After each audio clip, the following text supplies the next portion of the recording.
अधिकारीगण है, जैसा कि आप लोग देख रहे हैं, इस पार्टी से जो हमको सम्मान मिला अति सराहनीय है। इसको हम कभी नहीं भूलेंगे। और आज सब लोगों ने मिल करके हमको औराई विधानसभा का प्रभारी बनाया गया, जबकि इससे पहले हम युवा प्रखंड अध्यक्ष के पद पर थे। तो इससे हम माननीय जिलाध्यक्ष महोदय जी को बहुत धन्यवाद देना चाहेंगे। हमारे राष्ट्रीय कार्यकारिणी भोगेंद्र सर, सदा मैं इनका आभारी रहूंगा और इनके नक्शे कदम पर चलने का पूरा प्रयास करूंगा और इनके कदम से कदम मिला के कभी भी पीछे नहीं रहूंगा, ये मेरा वचन है। कंचन कुमार निषाद, घर मेरा हो गया आलमपुर सिमरी पंचायत, धसना ग्राम, औराई प्रखंड, जिला मुजफ्फरपुर, बिहार। धन्यवाद। अधिकारीगण है, जैसा कि आप लोग देख रहे हैं, इस पार्टी से जो हमको सम्मान मिला अति सराहनीय है। इसको हम कभी नहीं भूलेंगे। और आज सब लोगों ने मिल करके हमको औराई विधानसभा का प्रभारी बनाया गया, जबकि इससे पहले हम युवा प्रखंड अध्यक्ष के पद पर थे। तो इससे हम माननीय जिलाध्यक्ष महोदय जी को बहुत धन्यवाद देना चाहेंगे। हमारे राष्ट्रीय कार्यकारिणी भोगेंद्र सर, सदा मैं इनका आभारी रहूंगा और इनके नक्शे कदम पर चलने का पूरा प्रयास करूंगा और इनके कदम से कदम मिला के कभी भी पीछे नहीं रहूंगा, ये मेरा वचन है। बहुत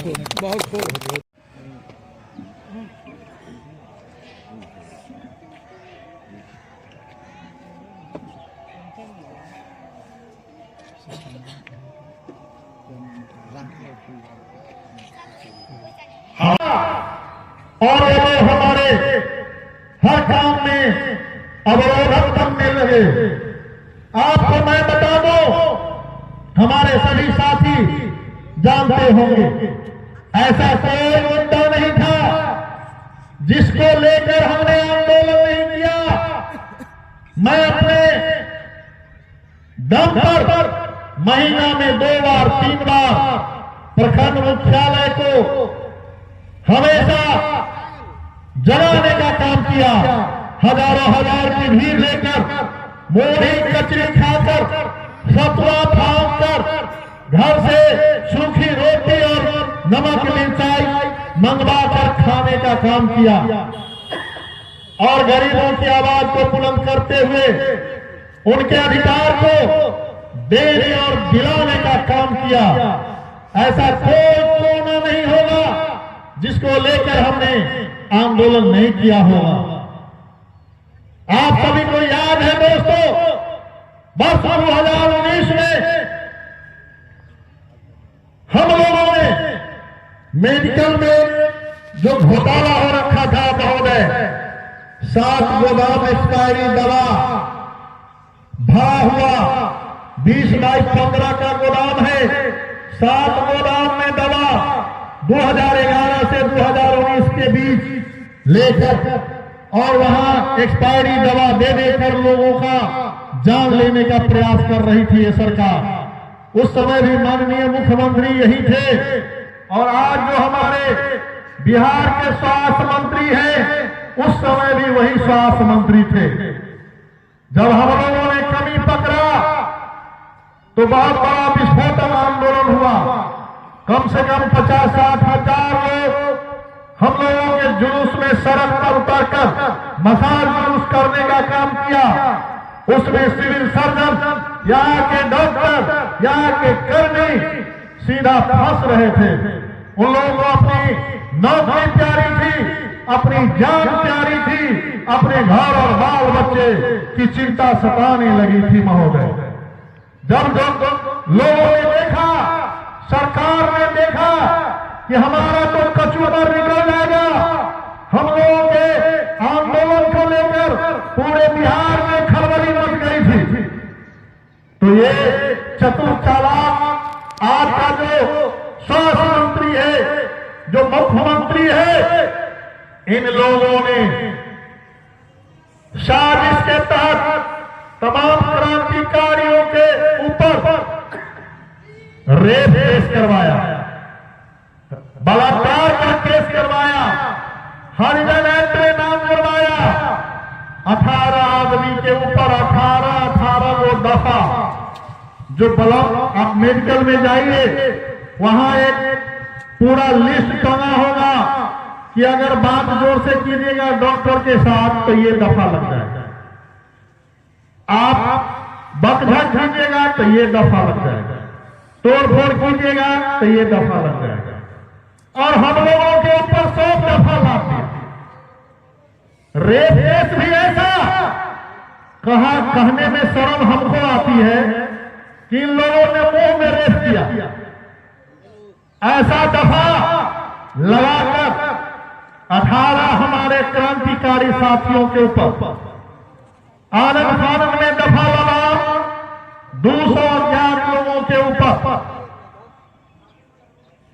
केस हुआ और उसमें मामला जब जोर पकड़ा तो सरकार ने आनंद फानंद में हमारे 3 साथियों को रात के 1:30 बजे घर से उठाकर जेल की सलाखों के पीछे डाल दिया। दुर्भाग्य का समय कहा जाए 2 नवंबर 2019 को हमारे साथी लोग अरेस्ट हुए और ठीक 2020 में कोरोना काल शुरू हो गया, जिसके चलते 7 महीना के बाद बड़ी मुश्किल से उन लोगों को हाई कोर्ट से बेल मिली और हम लोग भी जमानत पर आज तक बाहर घूम रहे हैं। हम सरकार से मांग हमेशा किया हूं, आज के इस सवाल के माध्यम से भी आज कराना चाहता हूं। हमने आज तक किसी दल वाले को, यहां के किसी जनप्रतिनिधि को आज तक जनता की समस्या के लिए लड़ते हुए नहीं देखा है। वो लड़ते क्यों हैं? उनको पार्टी का, संगठन का विस्तार करना होता है, उनको सदस्य अभियान चलाना होता है, तब वो गांव गली में बैठक करते हैं। लेकिन किसी गरीब का अधिकार अगर छीना जा रहा है, अगर किसी पदाधिकारियों के द्वारा उस पर जोर जुल्म होता है, उसकी लड़ाई आज तक किसी माई के लाल ने इतनी हिम्मत नहीं है कि ब्लॉक में धरना देकर और उसकी लड़ाई को आगे बढ़ाने का काम किया होगा। मैं चैलेंज के साथ आप सबों के बीच बोलता हूं, और किसी ने आज तक नहीं किया है। मीटिंग होती है, बैठकें होती है, सदस्यता अभियान के लिए होती है, पार्टी के विस्तार के लिए होती है, लेकिन अधिकार के लिए लड़ाई नहीं होती। और अगर किसी में इतना हिम्मत है तो मैं सत्ताधारी से लेकर जितने भी दल के लोग हैं, बड़ी नेता है, उनसे मैं कहना चाहता हूं कि ये जो मेडिकल की लड़ाई थी, ये किसी एक व्यक्ति की लड़ाई नहीं थी, ये पूरे समाज के फायदे की बात थी। और आप में दम है, आप में कुवत है, तो उस मुद्दा को उठाइए, यहां से लेकर सदन तक उठाने का काम कीजिए। लेकिन ऐसा नहीं कर पाएगा। क्यों नहीं कर पाएंगे? क्योंकि ये साजिश भी उन्हीं लोगों के द्वारा की गई थी। जो गुमनाम व्यक्ति थे, उनके भी बाप दादा का नाम खोज खोज करके लिस्टिंग किया गया था कि पता करो इसे बड़ा नेता बनने चला है और आज की धरती पर। तो मैं पूछना चाहता हूं महोदय, और आज के गरीब गुरबों को अपनी बाप की जागीर समझ रखे हो क्या? ये भूल भुलैया में मत रहो।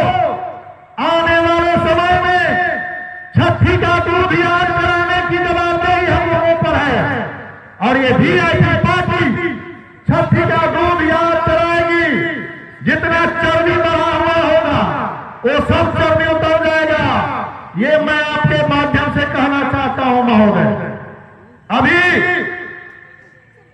हाल फिलहाल में हमने देखा हमारे कुछ साथी बाढ़ राहत के लिए एनएच पर अपनी मांगों को सरकार तक पहुंचाने के लिए और किसी जनप्रतिनिधि के द्वारा जो वहां लूट खसोट हो रही थी, उसको लेकर उन लोगों ने विरोध प्रदर्शन किया था। हम सभी ने देखे हो, हम सभी टीवी चैनल के माध्यम से भी इसको सुने हो। उस आंदोलन को कुचलने के लिए सत्ताधारी दल के गुंडों ने पुलिस के साथ मिलकर 150 लाठी पार्टी गुंडे को कहां से लाई थी।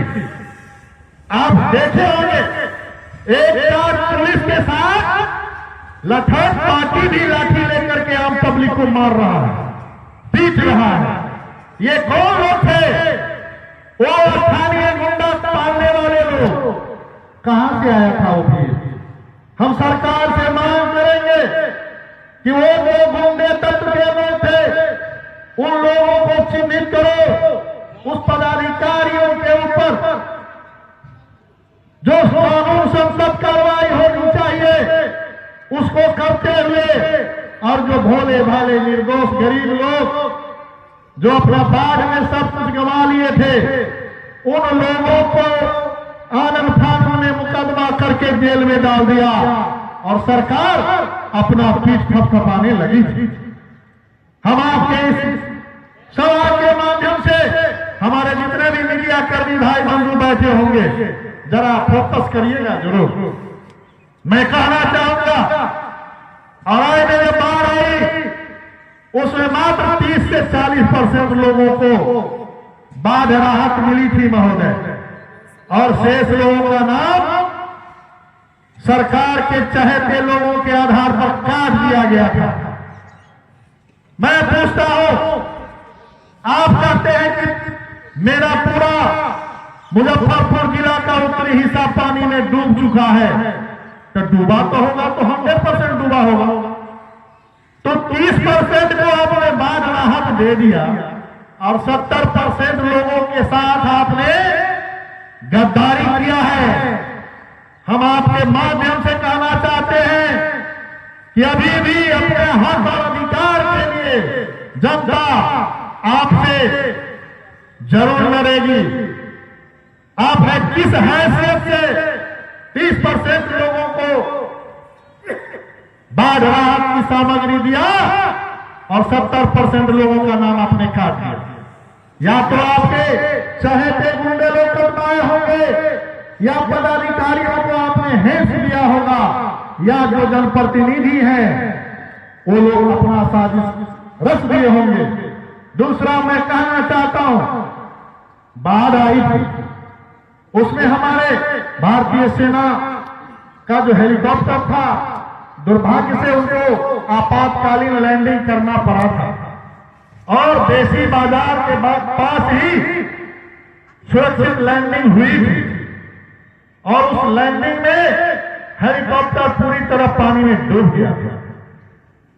आप सोच सकते हैं कि जब लोग जान बचाने के लिए ऊंचे ऊंचे स्थल पर भवन पर शरण लिए हुए थे, उस स्थिति में जब हेलीकॉप्टर पानी में डूबा तो आनंद फानन में 2 मिनट भी नहीं लगा होगा, हमारे अड़ाई के वीर जवान अपना नाव लेकर के हेलीकॉप्टर के पास पहुंचा और हेलीकॉप्टर से 4 जवान को सुरक्षित बाहर निकाल के ऊंचे स्थलों पर ले आए।